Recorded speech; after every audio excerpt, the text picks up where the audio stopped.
Bom, vamos abrir a palavra de Deus lá em Tito, capítulo 2, a carta que Paulo escreveu a Tito, capítulo 2.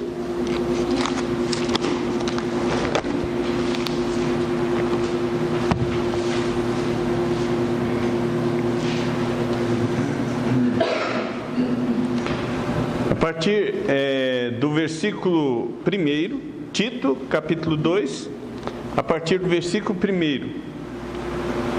Os irmãos que acharem, vão ficar em pé em reverência à leitura da palavra de Deus, né?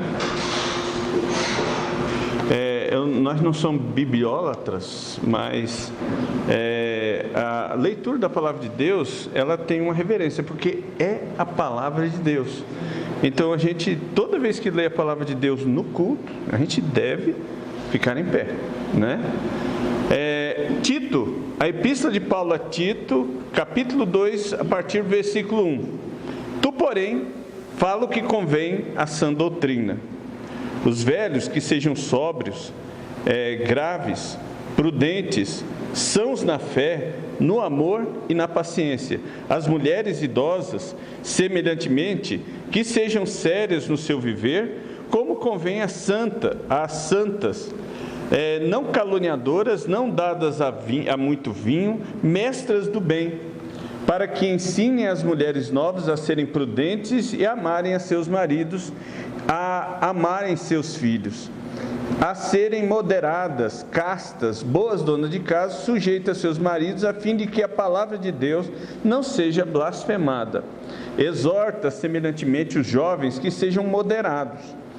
Em tudo te dá por exemplo de boas obras. Na doutrina mostra incorrupção, gravidade, sinceridade, linguagem sã e irrepreensível, para que o adversário se envergonhe, não tendo nenhum mal que dizer de vós. Exorta os servos e a que se sujeitem a seus senhores, e em tudo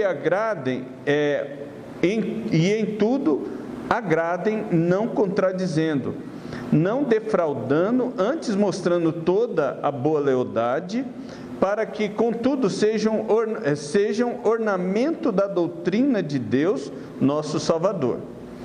Porque a graça salvadora de Deus se há manifestado a todos os homens, ensinando-nos que, renunciando à impiedade e a concupiscências mundanas, vivamos nesse presente século sóbria e justa e piamente, aguardando a bem-aventurada esperança e o aparecimento da glória do nosso grande Deus e nosso Salvador Jesus Cristo, o qual se deu a si mesmo por nós para nos remir de toda iniquidade e purificar para si um povo seu especial, zeloso de boas obras. Fala disto e exorta, repreende com toda autoridade, ninguém te despreze. Vamos orar depois dessa leitura. Santo Deus, nós te damos graças, ó Pai, pelo privilégio, Senhor, de chegar até a Tua presença, Senhor, e falar da Tua palavra. Ó Deus meu, Senhor, ensina o nosso coração hoje, Senhor, sobre a Tua palavra. É o que precisamos, Senhor, no nome de Jesus. Amém. Os irmãos podem sentar. O texto que a gente fala hoje, que Paulo escreve a Tito, ele, quando escreveu essa carta, Tito estava em Creta, né? Quando Tito estava nessa região, quer dizer, é tipo uma ilha do Mediterrâneo, né? E quando tinha um grupo de pessoas ali que haviam convertido ao Senhor pela pregação de Paulo, e Paulo deixou Tito ali naquele lugar para ele ensinar e ele, chegando lá, elegesse alguns homens que fossem supervisores ou pastores ou bispos, ou melhor, aqueles que tinham experiência na palavra de Deus e que poderiam ficar supervisionando aquele trabalho. Por isso que chama bispo. A palavra bispo vem do termo episcopos, quer dizer, aquele que olha por cima, né?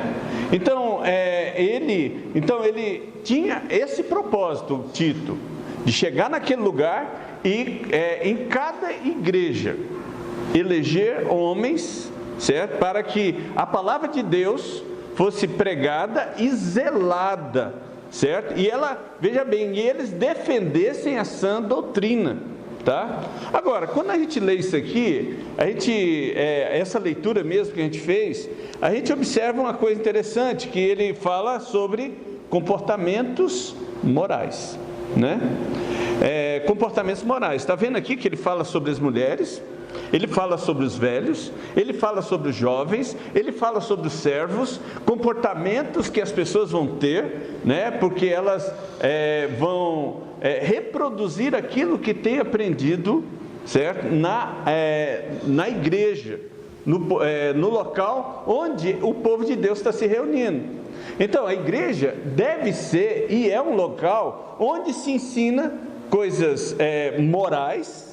Lógico, tem alguma ética também, tá? Ou melhor, muita ética e moral. Embora que essas duas coisas, a ética e a moral, vieram se unir, certo? Mais na frente.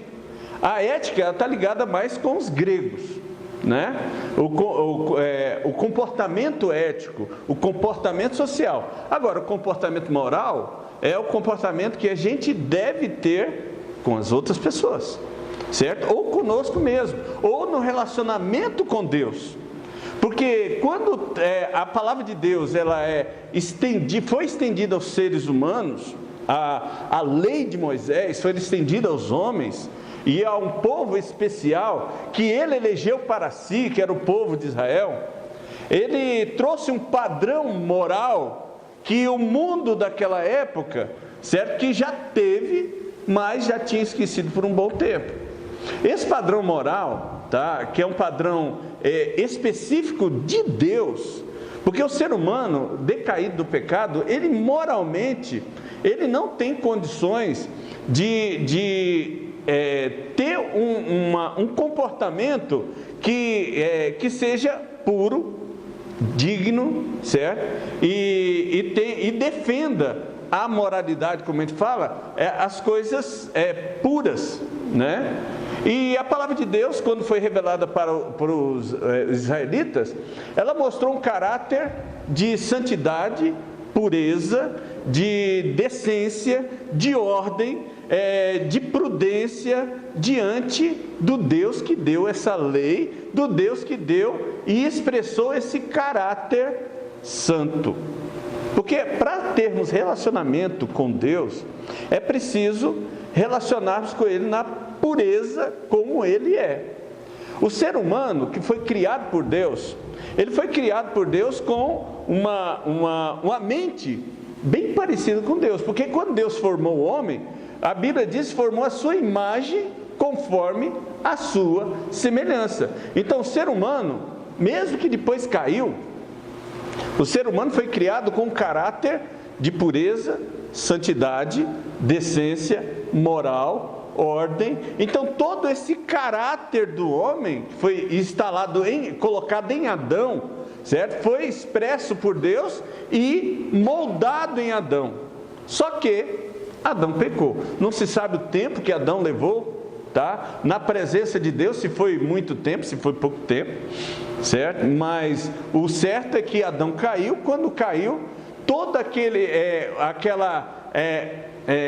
aquela imagem de Deus foi se esvaecendo de Adão. E lógico, ele foi perdendo não só Adão, mas também a sua prole, e também os seus descendentes e tudo mais, foi esvaecendo, quer dizer, caindo, o brilho da glória de Deus foi esvaecendo e caindo até o ponto da degeneração total. Tanto que Deus teve que destruir aquele mundo antediluviano, tá? Por causa dessa degradação total dos seres humanos, né? E aí, a partir daí, quando veio um homem segundo a vontade de Deus, foi Noé, repovoou novamente com seus 3 filhos, Sem, Cã e Jafé, tá? E povoou o mundo novamente. Mas mesmo assim, a alma decaída, o homem decaído pelo pecado, não consegue manter, tá, a pureza, a ordem moral por muito tempo, né? Até que Deus elegeu um povo para que não só chamasse de seu, seu Deus, mas também elegesse um povo para se revelar através dele, que foi o povo de Deus, o povo, certo? Da descendência de Abraão e Jacó, tá? Principalmente, Deus queria revelar. Tudo isso era plano de Deus, porque o que o pecado fez com a humanidade foi destruir todo o padrão, certo, de reconhecimento puro e santo de Deus, e levar o homem a uma degradação total para a destruição do homem. Mas só que Deus se revelou maravilhosamente através para Abraão, através dele mesmo, falando diretamente com Abraão, elegeu esse povo, e esse povo recebeu, através de Moisés, a lei. A lei, ela era muito pesada para o povo daquela época. Por que muito pesada? Certo? Porque a lei de Deus ia falar como é que era o relacionamento santo entre o seu povo e seu Deus, mas Deus precisava se revelar. O povo já estava contaminado contaminado ou contagiado pelo pecado dos egípcios. E Deus, quando quis se revelar, precisou de Deus que o povo se tornasse um povo maduro, deveria ser maduro, para que Deus se revelasse. Então o povo já era um povo grande. Mandou um libertador, que foi Moisés, que tirou o povo do Egito e levou ele para o lugar em que Deus queria se revelar ao povo, certo? E esse lugar foi o deserto, lugar que Deus providenciou, certo? Para mostrar que o Deus, certo, que poderia sustentar eles até no meio da areia do deserto, até onde não tem água, sustentar aquele povo no deserto, dando o que eles iriam precisar, para que ele pudesse se revelar a eles quem é o Deus dos seus pais. E o Deus dos seus pais, né, se revelou a eles através da lei. A lei se mostrou um padrão muito alto para aquele povo. Tanto que aquele povo que aceitou a lei, na hora da prática da lei, certo? Acabou se desviando de Deus, se desviando do Senhor. Isso mostra a natureza humana. Nossa natureza decaída não consegue, sem o poder de Deus, andar em pureza, santidade e cuidado. Mas mesmo assim, o padrão de Deus foi estabelecido no Velho Testamento, que é de santidade. Então, para se relacionar com Deus, é necessário pureza e santidade. Não tem como você se relacionar com Deus, certo?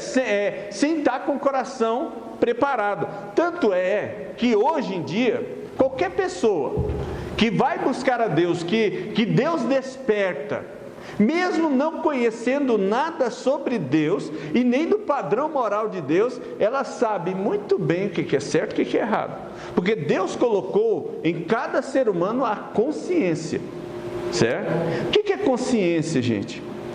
A consciência é a nossa capacidade, tá? A nossa capacidade de perceber as coisas, certo? Perceber o bem, perceber o mal, saber julgar o que é certo, o que é errado, o que é bom, o que é mal. Consciência é essa capacidade que o ser humano, de natureza, sabe e tem. Qualquer incrédulo sabe muito bem o que é certo e o que é errado, o que é bom e o que é ruim, o que é bom para ele e o que é bom para a sua família. E qualquer pessoa, quando se fala em Deus, falou que é em Deus, mesmo que ele nunca tivesse, ele sabe que tem que ter reverência diante de Deus. Opa, é Deus? Então eu sei que eu tenho que ir. Por quê? O ser humano entende o seguinte, principalmente nos países cristianizados, como é o Brasil, certo? Entende que Deus está lá em cima do céu e conhece todas as coisas. Deus vê todas as coisas. E se Deus é onisciente, Ele também é onipresente. Ele está ao meu lado em todo o tempo. Nem sempre as pessoas têm essa consciência plena, mas mais ou menos julgam certo? O que é que as coisas sejam assim. E quando fala em relacionamento com Deus, mesmo a pessoa mais incrédula, tá, do mundo, sabe que com Deus não se brinca e com Deus a coisa é séria, tá? E que com Deus a coisa é séria. E isso é uma coisa séria, porque se os do mundo conseguem perceber, certo? Que com Deus, além de seriedade, Deus é puro, separado e conhece o que eu penso e os meus atos, ele vai querer, se quando um dia se relacionar com Deus, se relacionar do modo correto, né? E isso é muito importante, a gente saber que quando a gente vai conversar com uma pessoa que é incrédula, que não conhece a Deus, ou que mesmo que tenha alguma religião, mas não pratica, todas as pessoas têm um temor, certo? Que isso é natural do ser humano, um temor do desconhecido. Tanto que muita gente, igual lá na igreja, na igreja de Calvário, está tendo lá um estudo lá sobre evolucionismo, criacionismo, né? Criacionismo bíblico, essas coisas. Eu não pude nem um dia lá. Mas todo mundo sabe, certo? Essas pessoas sabem, principalmente aquelas pessoas que são dadas ao evolucionismo, certo? Ele tem que fazer uma decisão. Ou ele crê no evolucionismo e abandona a crença de Deus, aí ele tem que tomar uma decisão. Ou ele, certo? Crê em Deus e deixa esse assunto para depois, tá? Se for para crer em Deus, certo? Ele prefere conhecer o evolucionismo e deixar de lado um pouquinho essas questões, porque o evolucionista nato, não vou falar nato, mas o evolucionista mesmo, ele vai dizer que Deus não existe. E nós estamos numa crença hoje em dia muito forte, certo?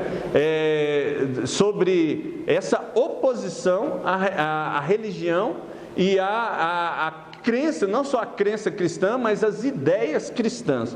O mundo está se revoltando contra, certo, as ideias cristãs, tá? Ou então a cristianização, certo? Porque existe um padrão moral que foi imposto pela igreja no início, logo depois do 1º, 4º, 5º século, foi criado ou foi imposto ao mundo o padrão de Deus, porque até lá o padrão moral do mundo era um padrão, certo, que não era muito correto. Para os povos daquela época era corretíssimo, tá? Mas o padrão moral de Deus começou a ser repassado para o mundo pela igreja, tá? A igreja daquela época. Então hoje nós temos muitos países, hoje quase boa parte do mundo é cristianizado. Nós temos uma moralidade cristã que ela abrange o mundo inteiro, boa parte do mundo, e a nossa vida hoje sendo, ou a pessoa sendo católica, ou cristão, ou protestante, do que for, ele já vem impregnado com essa moral desde nascença, tá? Desde nascença. Só que, certo? Com o tempo vai se corrompendo essas ideias morais, certo? Na cabeça das pessoas. E aí o apóstolo Paulo, quando escreve para Tito, ele está escrevendo para um povo que já tinha uma dificuldade de entender esses padrões morais cristãos.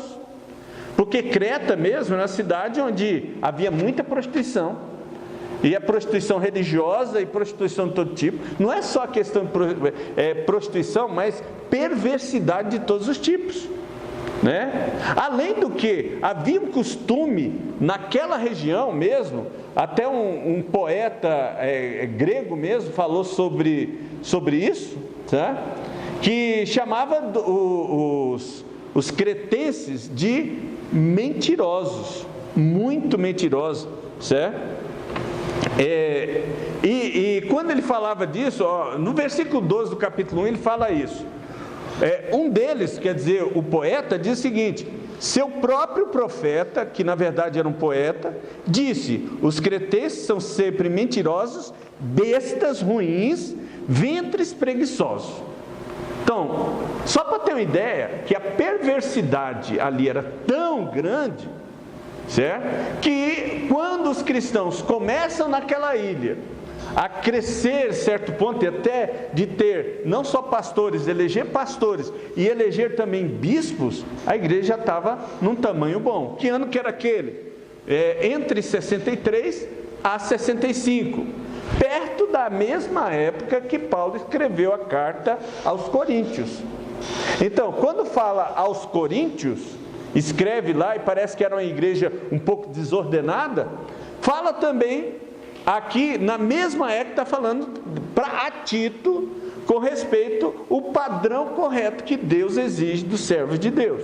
E esse padrão, para que ninguém se blasfemasse da igreja, porque vocês pensam que moral só veio a cristã? Existia moral, certo? A moral romana, tá? Tinha a moral persa. Cada grupo social tinha uma certa moral, poderia ser assim um pouco desviada, tá? Mas existe uma moral. Igual, se você pegar um grupo de homossexuais, eles têm lá uma moralidade, tá?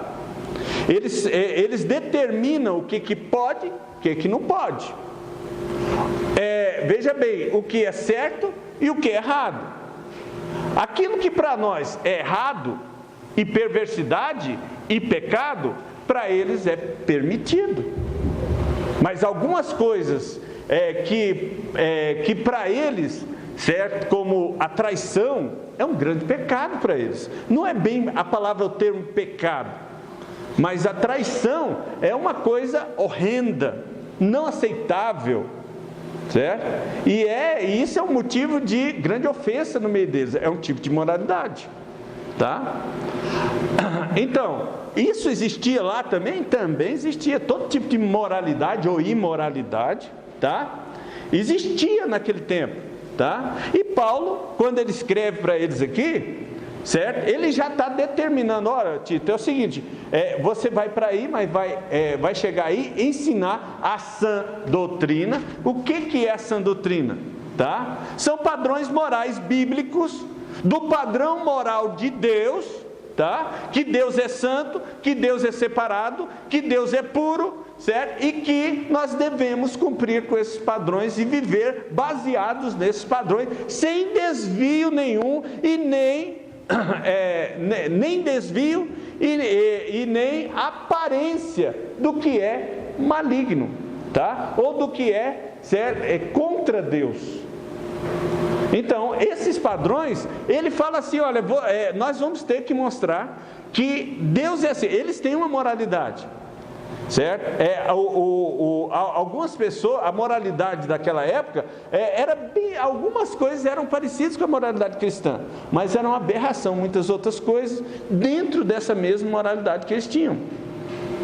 Aí é onde entra a tal da sã doutrina, porque esses padrões puros, que são baseados no Velho Testamento, da revelação do Deus, que depois mandou seu próprio Filho para resgatar os homens dos seus pecados, porque os homens não podem se salvar dos seus pecados, porque fazem coisas boas, certo? Os homens não conseguem se salvar porque fazem coisas boas, pelo contrário, mesmo fazendo coisas boas, porque, ou será que não tinha pessoas que tinham algum caráter, mesmo não sendo cristão, um bom caráter naquela época, que viviam eticamente, igual os gregos falavam, certo? Que respeitavam a nação, respeitavam as pessoas, davam direito às outras pessoas? Tinham, certo? Tinham homens que zelavam pelo bem dos outros, pelo direito dos outros. Isso são padrões éticos. Mas com respeito ao meu comportamento, certo? Ligado ao meu Deus, aí são padrões morais, e o modo com que eu aprendo, eu vou me comprometer a conviver com as outras pessoas, certo? E olha, diz mais aqui, ó, tu porém, fala o que convém a essa sã doutrina, aquilo que você aprendeu, você vai viver essa sã doutrina, tá? Observe, e ele já começa com os velhos. Por quê? Porque ele está falando no contexto aqui dos presbíteros, quer dizer, dos homens idosos, certo? Que têm experiência na fé cristã. E ele está falando o seguinte: os velhos sejam sóbrios. Aqui a palavra graves aqui, certo? Ela tem como moderados, tá? Ou que tem autocontrole de si, tá? Fala assim: aos velhos que sejam sóbrios. Sobriedade é não estar embriagado, tá? Não vos embriagueis com vinho, onde há dissolução, mas enchei-vos do Espírito Santo. O apóstolo Paulo escreve aos Efésios: enchei-vos do Espírito Santo, quer dizer, enchei-vos de Deus, certo? Da glória de Deus, e todo esse conteúdo que a gente vai falar agora, tá? Então, a sã doutrina é isso, tá? Que os velhos não sejam sóbrios, quer dizer, temperantes. Graves aqui é temperantes, tá? Quer dizer, temperantes é temperados com sal, quer dizer, com tempero, nem salgado demais e nem sem sal, tá? Quer dizer, graves aqui é temperantes. Prudentes. O que é prudente? Aquele que tem um freio, tá? Tem um freio ali, ó, não vão passar muito, então diminui a velocidade aí. Sãos na fé. Outro problema muito sério daquela época, porque não só aquela época, mas na nossa época também, a fé doente, tá? A fé doente. Por que fala sã doutrina, tá? Porque tem a doutrina doente, que sã significa santidade de saúde, certo? Se tem saúde, tem vida. Se ela está doente, está perto da morte, tá? E nós estamos numa época em que a doutrina está doente. A palavra de Deus está doente. Não de Deus, desculpa. Não é a palavra de Deus. A palavra pregada pelas igrejas está doente, tá? E essa doença dela enfraquece o povo e deixa o povo fraco por não conhecer o Deus que eles dizem que professam, tá? Porque isso é muito difícil hoje em dia, que muitas pessoas querem conhecer aonde se prega a verdadeira palavra de Deus. Eu já ouvi alguém chegar para mim e falar assim: Ronaldo, me diga, onde prega a palavra de Deus? Porque todo mundo que tem uma igreja ou vai em uma igreja, e muitos já até foram convidados e foram, todo mundo que prega diz: não, a melhor igreja que prega a palavra de Deus é a minha. Pastor João mesmo falava: há 70 e muitas religiões no mundo, qual é que é a certa? E todo mundo procura isso, tá? Você vai procurar em si a religião certa, não acha. A verdadeira religião, ou aonde se professa, onde se prega a palavra de Deus, essa palavra tem que ter sanidade, tem que ser sã, certo? Quer dizer, você tem que ouvir e viver conforme está escrito, tá? Se a Bíblia diz que deve ter o relacionamento meu com o meu Deus tem que ser um relacionamento puro e santo, então eu tenho que me purificar para estar na presença de Deus. Eu tenho que viver em santidade e pureza. Então, quem pode viver se somos pecadores? Quase ninguém, ou talvez ninguém. Porque nós sabemos dos nossos atos. Quando nós julgamos os nossos próprios atos, semana passada nós participamos da ceia, e quando nós julgamos os nossos próprios atos, a gente começa a pensar: será que eu sou digno? Porque Jesus derramou seu sangue por minha culpa, por causa dos meus pecados. E será que eu sou digno? Minha convivência nesse mundo, a minha vida nesse mundo representa esse culto que eu estou oferecendo a um Deus que é tão puro e santo, se deu por mim? Certo? Porque existe essa necessidade, e muitas pessoas vão procurar e acabam não encontrando, porque realmente, eu vou falar a verdade, são poucos os lugares, certo? Onde você pode buscar Deus, chegar no lugar onde se prega a palavra de Deus e a sã doutrina. Muitos já saíram, muitos já abandonaram a fé, porque não fazem essa relação de pureza e santidade, tá? Dessa relação de piedade que nós temos que ter com o nosso Deus, tá? O que é piedade? Tá? No grego chamado Eusébia, a palavra Eusébia, então, tem muita gente que tem esse nome Eusébio, né? Eu achei uma mulher que chamava Eusébia, né? Foi uma aluna minha, eu perguntei para ela, você sabe qual é o seu nome? Né? Aí depois que terminou a aula, eu perguntei mais uma vez, você sabe mesmo? Seu nome é Piedosa. Eu sei disso. Né? É interessante que poucas as pessoas às vezes recebem o nome e não sabem nem o que significa o nome, certo? E esse relacionamento que nós temos que ter com o nosso Deus tem que ser um relacionamento piedoso. O que é piedoso? Colocando Deus no lugar de Deus. Deus é santo, Deus é puro, Deus é verdadeiro, Deus Ele não tem variação nenhuma na pureza e na santidade de Deus, quer dizer, na claridade de Deus não tem uma manchinha, é verdade. Então como é que eu vou me relacionar com Deus se eu sou impuro e pecador?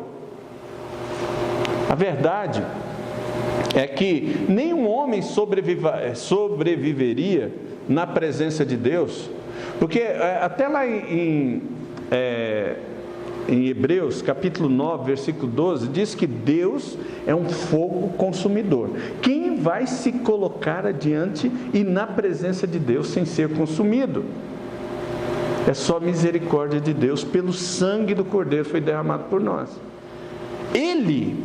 Deus não olha, não vê diretamente, Ele olha para Cristo. Nós somos de Cristo para Ele e por Ele. Tá? E é por causa de Cristo, por causa de Jesus, é que nós podemos ter esse relacionamento com o nosso Deus, porque Deus não nos trata diretamente, Deus trata através de Jesus Cristo, certo? Por isso que o Espírito Santo, ele clama por nós com gemidos inexprimíveis. Por isso é que moralmente nós temos que nos apresentar todo dia diante de Deus em santidade, pureza diante do Senhor, porque somos servos santos. E aí ele dá muitas determinações aos velhos, que sejam sóbrios, prudentes, sãos na fé, certo? No amor. Por isso é que nós estamos num grande aprendizado, certo? O crente não é perfeito, o crente porque está salvo, eu falei está salvo, porque quando eu falo está salvo, é porque ele foi salvo a partir da hora que ele recebeu a Cristo como Senhor e Salvador. Ele é salvo. Só que acontece que tem que haver uma regeneração nesse crente que foi salvo. Porque se ele morre logo após a conversão, como aquele ladrão da cruz, hoje estarás comigo no paraíso. Mas ainda você tem que conviver com as pessoas, conviver no mundo, entrar numa igrejinha pequena, onde todo mundo é cheio de defeito, tá? E começar a mostrar os seus defeitos e na convivência com eles, mostrar amor. Mas veja bem, muitas vezes a gente chega numa igreja tão pequena, que todo mundo é muito visível, igreja grande, lá em Cuiabá eu tive uma igreja de 5.000 membros. Procura o Ronaldo lá naquele meio. Acho o Wally. Não acho. E eu saí, entrava, ninguém nunca tinha me visto. Tá? E nem vê. Agora, na igreja pequena, todo mundo se vê. Tá? Todo mundo sabe da vida um do outro. Tá? Todo mundo sente que é pecador. É que a gente aprendendo a amar os irmãos. Olha, gente, eu não acredito naquela história, certo? De que alguém chega para mim e diz assim: essa igreja não tem amor. Não é assim não, tá? Porque o amor, ele tem que vir primeiro de mim para com os outros. Quando eu começar a amar os irmãos, com esse amor aqui que está dizendo aqui para os velhos, certo? Esse amor aqui é um amor de dentro para fora, não é um amor que eu só recebo, é um amor que eu dou, tá? Então faz parte dessa igreja pura ter o mesmo amor que Deus deu para nós. Qual foi o amor que Deus deu conforme os gregos lá? Que tinha vários tipos de amor, certo? Filo, eros, tinha mais, 4, tá? E ágape, o outro não estou lembrado, tá? Então, Deus amou com amor despretensioso, é o amor ágape, tá? Então, o verdadeiro amor, ele parte de mim para os outros, não cobrando dos outros para mim, é diferente. Então, e não só esse tipo de amor, porque aí você está revelando de quem você é filho, tá? O que você recebeu, qual foi o preço que foi pago pela minha redenção, porque ele diz ainda mais, aí fala das mulheres idosas, tá? Que convém aconselhar as mais novas, tá? Depois vem no versículo 4, para que ensine as mulheres novas a serem prudentes, a amarem seus maridos, a amarem seus filhos, serem moderadas, né? Castas, boas donas de casa, não precisa nem de explicação disso, certo? Sujeitas a seus maridos, a fim de que a palavra de Deus não seja blasfemada, porque essa questão de submissão, tá? Ela é antiga, viu, gente? Não é só no meio cristão, não, tá? A moral dos outros, aquela moralidade também tinha em outros países, aí a moral de outra forma, né? Certo?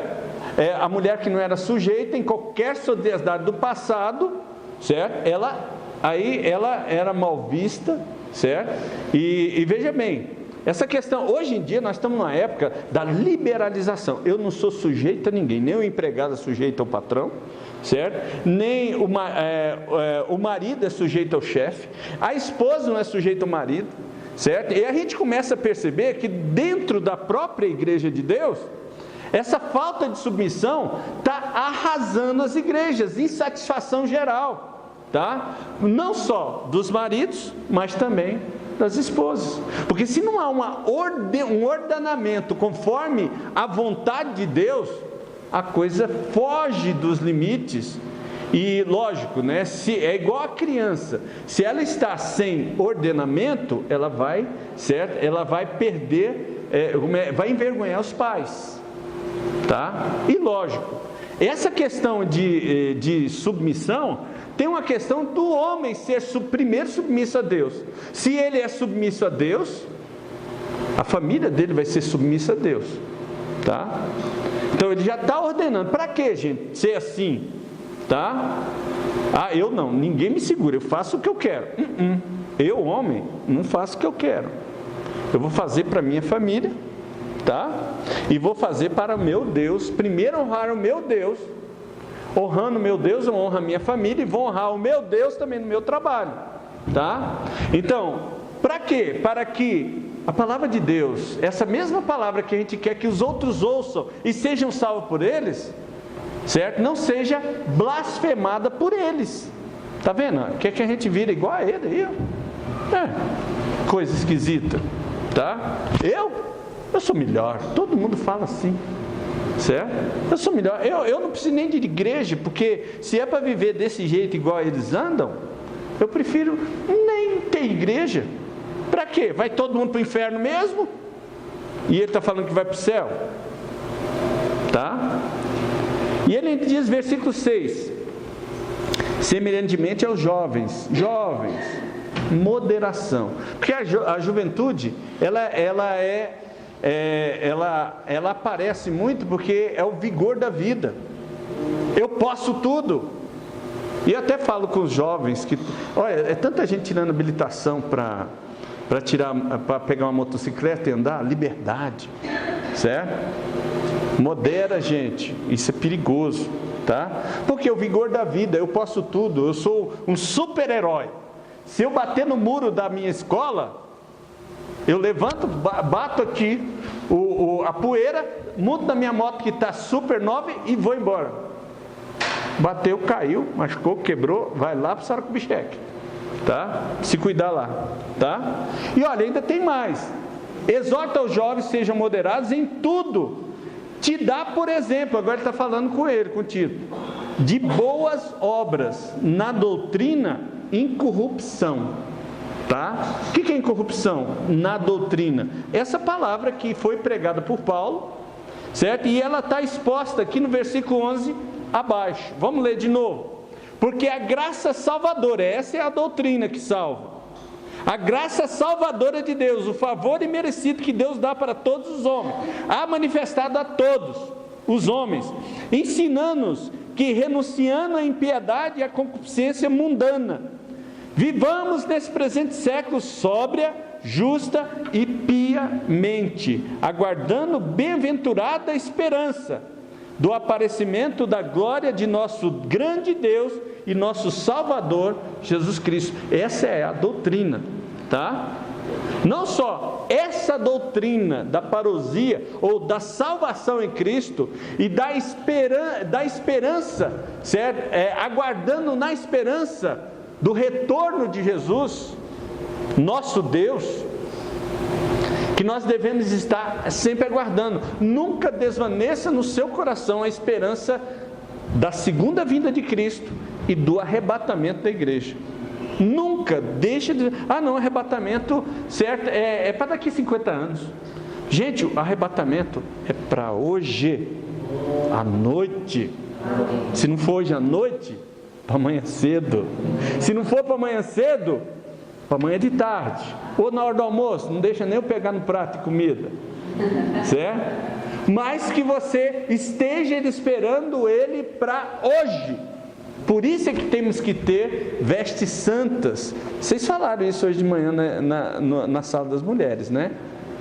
Eu fiquei sabendo, né? Vestes santas, puras, brancas, e com esse relacionamento piedoso com seu Deus, porque é isso que o Senhor quer de nós.